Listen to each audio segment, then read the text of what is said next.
இயேசு கிறிஸ்துவின் இனிதான நாமத்தில் இன்றைய ஆவிக்குரிய சிந்தனைக்கு உங்களை அன்புடன் வரவேற்கின்றோம். இப்போதும் ஒரு பாடலுக்கு பின்பு உங்கள் சிந்தையை தெளிவிக்கும் ஆவிக்குரிய செய்தியை கேட்கலாம். ஆதாரம் நீதானையா, ஆதாரம் நீதானையா, காலங்கள் மாற கவலைகள் தீர காரணம் நீதானையா, ஏசையா காரணம் நீதானையா, ஆதாரம் நீதானையா, ஆதாரம் நீதானையா,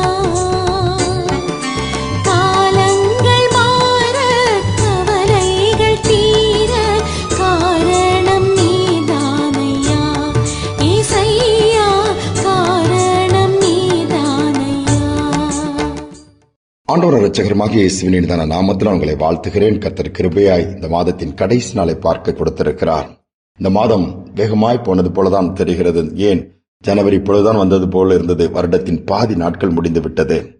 இதனால் நம்முடைய ஆவிக்குரிய சிந்தனைக்காக 1 பேதுரு 2 அதிகாரம் 21 வசனத்தை நான் வாசிக்கிறேன். இதற்காக நீங்கள் அழைக்கப்பட்டும் இருக்கிறீர்கள், ஏனெனில் கிறிஸ்துவும் உங்களுக்காக பாடுபட்டு நீங்கள் தம்முடைய அடிச்சுவடுகளை தொடர்ந்து வரும்படி உங்களுக்கு மாதிரியை பின்வைத்து போனார். இந்த வசனத்தை வாசிக்கும் பொழுது இந்த கடந்து வந்த பாதைகளை சற்று நாம் திரும்பி பார்ப்பது அவசியமாக இருக்கிறது. நம்மளே சற்று சோதித்து பார்ப்போம் என்று சொன்னால், ஆண்டவர் நமக்கு எல்லாவற்றிலும் முன்மாதிரி வைத்து போயிருக்கிறார். எதை செய்ய வேண்டும், எதை செய்யக்கூடாது, எப்படி நடக்க வேண்டும், எப்படி நடக்கக்கூடாது, எப்படி வாழ வேண்டும் என்று சொல்லி கூட கற்றுக் கொடுத்திருக்கிறார், வாழ்ந்து காண்பித்திருக்கிறார். ஆனால் கடந்த நாட்கள் நம்ம அதையெல்லாம் பின்பற்றி இருக்கிறோம். அந்த 6 மாதம் சற்று திரும்பி பார்த்து நம்முடைய வாழ்க்கையில செய்த காரியங்கள் நமக்கு திருப்தி கொடுக்கிறதா? ஆண்டவரை எவ்வளவு பிரியப்படுத்தினோம், ஆண்டவருக்காக எவ்வளவு செய்தோம், எவ்வளவு பேருக்கு நன்மை செய்தோம், ஆண்டவருடைய எவ்வளவு நன்மைகளை நாம் பெற்றிருக்கிறோம், அதற்கு கைமாறாக நம்ம என்ன செய்தோம் யோசித்து பார்த்தால் எல்லாமே குறைவாகத்தான் இருக்கும். ஏசானால் முன்மாதிரி வைத்து போகிறார். அவரை பின்பற்றும்படியா, அப்படி அடிச்சவர்களை பின்பற்றும்படியா. எந்த ஒரு மனிதனை பின்பற்ற முடியாது, ஏனென்றால் குறைவு இருக்கும். எந்த ஒரு மனிதனை கடைசி வரை நடத்தவும் முடியாது. ஆனால் இயேசு அப்படி அல்ல. 33 ஆண்டுகள் மாம்சத்திலே வெளிப்பட்டு பூமியிலே இருந்தார். எதை பிரசங்கித்தாரோ அதை அவர் கை கொண்டு வந்தார். எதிலுமே அவர் கான்ட்ராவர்சி, அதாவது மாறுபாடான காரியம் இருக்கவே இருக்காது.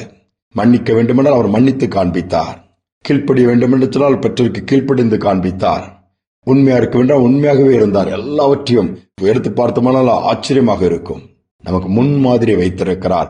அவரைத்தான் நாம் பின்பற்ற வேண்டுமாம். இன்றைக்கு நாம் என்ன பண்ணுகிறோம்? அதை விட்டுவிட்டு மற்ற காரியங்களை பின்பற்றுகிறோம், உலகத்தை பின்பற்றுகிறோம், உலகத்தில் உள்ளவைகளையும் உள்ளவர்களையும் பின்பற்றுகிறோம். அங்குதான் வீழ்ச்சி ஏற்படுகிறது. ஒருமுறை ஒரு தாய் நண்டு தன்னுடைய குட்டி நண்டுகிட்டெல்லாம் கோபப்பட்டுச்சான். என்ன எல்லாமே ஒழுங்கா நடக்க மாட்டேங்க, ஒரு பக்கவாட்டில் நடக்கிறீங்க, கோணலா நடக்கிறீங்க, உங்களுக்கெல்லாம் அறிவுங்கிறதே கிடையாதா, சரியா நேரா நடக்க மாட்டீங்களான்னு சொல்லி ரொம்ப திட்டுச்சுதான்.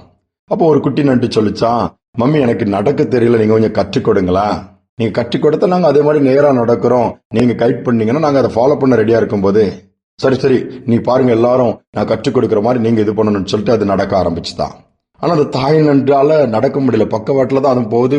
நண்டு பாதை பாத்தீங்கன்னா கொஞ்சம் கோணலாக தான் இருக்கும், அப்படி கிராஸ்ல தான் போகும், ஸ்ட்ரைட்டா போகாது அது.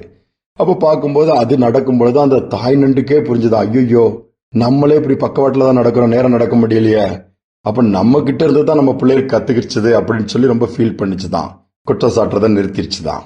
யோசித்து பாருங்க, முன்மாதிரியா இருக்கிற நாம் முன்மாதிரியா இருக்கிறோமா?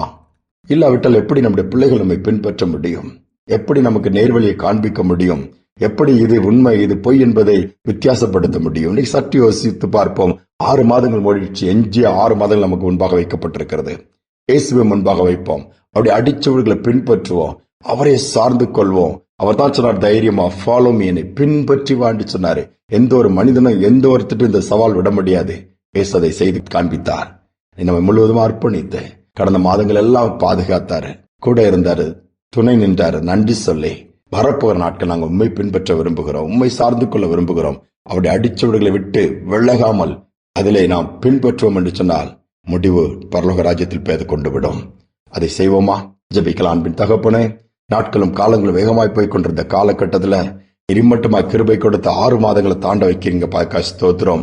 இந்த நாளிலும் கூட அப்பா உம்முடைய அடிச்சுவடுகளை பின்பற்றும்படி என்னை விரும்புகிறீர், அழைத்திருக்கிறீரப்பா. எங்களுக்காக முன்மாதிரியாக வாழ்ந்து எல்லாவற்றையும் நீங்கள் ஏற்படுத்தி வைத்திருக்கீங்க. அதற்காக ஸ்தோத்திரத்தை பின்பற்றக்கூடிய கிருபை உண்டாகட்டும், ஞானம் உண்டாகட்டும், நடத்தல் உண்டாகட்டும். நீர்தான் எங்களுக்கு எல்லாம்ப்பா. நாங்கள் உண்மைதான் முன்பாக வைத்திருக்கிறோம், பின்பற்ற விரும்புகிறோம். உதவி செய்யும். செய்வதற்காக நன்றி, நடத்துவதற்காக ஸ்தோத்திரம். தாழ்த்தி ஒப்புக் கொடுக்கிறேன். துதிகனமை எல்லாம் உமக்கு செலுத்துகிறேன். இயேசுவின் நாமத்தில் பிதாவே, ஆமேன், ஆமேன். இயேசுவே பிடித்துக் கொள்வோம், அவரை பின்பற்றுவோம். எல்லாவற்றையும் நமக்கு நேராக மாற்றிக் கொடுப்பார், நன்மையாக மாற்றிக் கொடுப்பார். இந்த சிந்தனையோடு இந்த நாளை தொடருவோம். மீண்டும் நாளை தினம் சந்திப்போம். கடந்த நாட்களில் கண்மணி போல் கருத்துடன் நம்மை காத்தாரே. கடந்த நாட்களில் கண்மணி போல் கருத்துடன் நம்மை காத்தாரே. கர்த்தரையே நம்பி ஜீவித்திட கிருபையும் ஈந்ததா தோற்றரிப்போமே.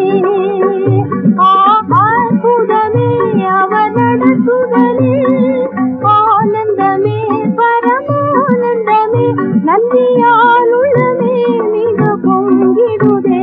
நாம் அல்லேலூயா துதி காத்திடுவோம்.